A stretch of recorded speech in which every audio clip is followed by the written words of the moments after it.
When people look at Super Sentai, they see masks, visors, colors, explosions, but behind the red suits that defined an era, there was a man whose presence shaped the entire modern industry of tokusatsu action. For decades, audiences saw him without ever seeing his face, yet his movement, his precision, his discipline, and his storytelling through motion became instantly recognizable. This is the story of Hirofumi Fukuzawa, the man who became the body of heroes.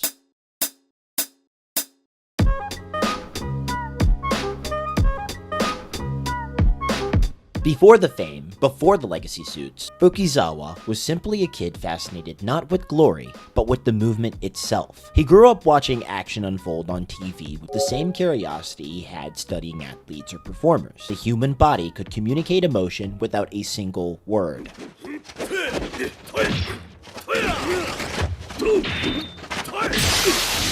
Martial arts became his foundation, not because he sought combat, but because he loved the clarity, the shapes, the discipline, and every repetition was a lesson in focus. That interest eventually led him to the Japan Action Club, later known as Japan Action Enterprise. JAC was where many of Toei's stunt performers were trained, and it was less about acting and more about discipline, safety, and consistency. Now, Fukuzawa entered the industry the same way most suit actors did, through background roles, enemy suits, and support work. His early work in the late 1980s and early 1990s put him on multiple Super Sentai productions. He wasn't pushed as a featured name, but within the Japan Action Enterprise, his reputation grew. Toei began assigning Fukuzawa to Red Ranger suit roles on a regular basis. As we know, the Red Ranger carries the physical identity of a team, and Fukuzawa became the regular performer they trusted to handle that responsibility. Hakuchu Sentai Gao Rangers centered on animal spirits and nature-themed warriors. As Gao Red, Fukuzawa performed a leader tied closely to instinct and strength,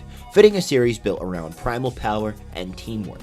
The following year, Nippu Sentai Hurricaneger shifted toward a ninja theme. As Hurricane Red, the series focused on speed, agility, and a rivalry between teams. The tone was lighter, which means he had to reflect a more younger and energetic take on a Sentai hero. In Bakuru Sentai Aba Ranger, the franchise leaned into dinosaur motifs. Abre Red stood out as a loud, impulsive, emotional fighter, matching a show that emphasized individuality and chaos rather than strict discipline. Tosuko Sentai Deka Ranger reframed Sentai as a police squadron. The team operated as space officers handling individual cases each episode, and as Deka Red, Fukuzawa suited a more grounded and professional leader, fitting the series built around duty, discipline, and teamwork.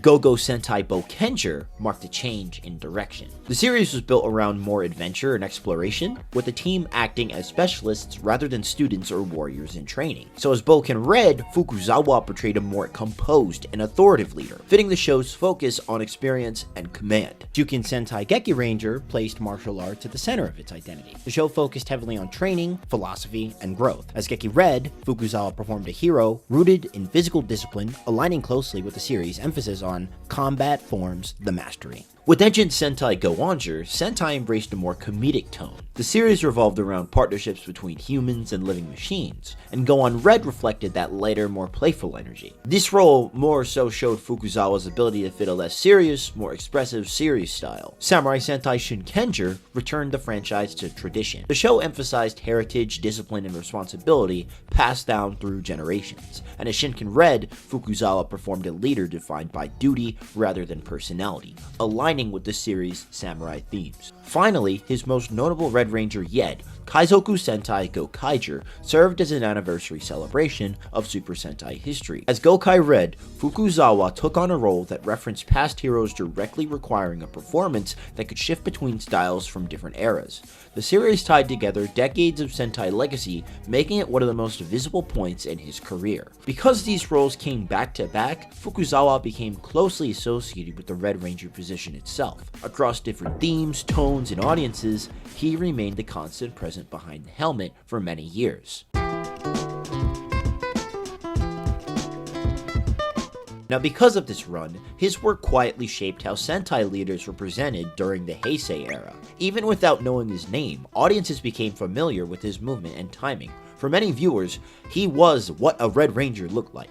But by the early 2010s, after decades of suit work, Fukuzawa transitioned and decided to step down from suit acting to action direction. Rather than stepping away from tokusatsu, he moved into shaping it from behind the scenes. His experience informed how fights were staged, how movement was framed, and how younger performers were trained. Today's influence isn't really about individual characters, it's more about the overall language of Super Sentai action. He trains his suit actors to prioritize clarity, safety, and consistency, the three main things that defined his own career. Now, Hirofumi Fukuzawa may have never been the face of Sentai, but for an entire era, he was its body. And through the heroes he performed, and the heroes that he helped train, his influence still continues.